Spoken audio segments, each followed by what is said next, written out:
నమస్తే రైతు సోదరులకు, మీరు చూస్తున్నారు భీమన్న టుడే టమోటా రేట్స్. ఈరోజు తేదీ వచ్చేసి 5వ తేదీ 3వ నెల 2026వ సంవత్సరం మార్చ్. ఈరోజు గురువారం. ఈరోజు మన మొలకల్చూరు కేజీ టమాటా మార్కెట్ ధరలు ఈ వీడియోలో తెలియజేస్తాను. ఇక మన వీడియో చూసే వాళ్ళు లైక్ చేయండి. మీరు లైక్ చేయడం వల్ల 10 మందికి వీడియో రికమెండేషన్ అవుతుంది.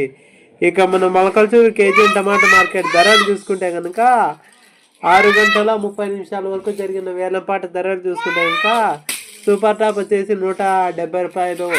ఇక యావరేజ్ రేట్ల విషయానికి వచ్చేసి ముందుగా రెండో రకం వచ్చేసి 60, 70, 80, 90, 100 రూపాయలు. ఇక మొదటి రకం ఫస్ట్ రకం తీసుకుంటే కనుక 100, 110, 120, 130, 140, 150, 160 రూపాయలు. ఇక థర్డ్ రకం వచ్చేసి 20, 30, 40, 50 రూపాయలు. ఇక ఎక్కువ వినపడుతున్న రేట్లు వచ్చేసి 20, 50, 60, 70, 80, 90, 100, 110, 120, 130, 140, 150, 160 రూపాయలు. ఇక మన ఛానల్ కొత్తగా చూసేవాళ్ళు లైక్ చేసి సబ్స్క్రైబ్ చేసుకుని గంట సింబల్ ఆన్లో పెట్టుకోండి. మన వీడియో ఇంతవరకు చూసినందుకు ధన్యవాదాలు. నెక్స్ట్ వీడియోతో కలుసుకుందాము. బాయ్.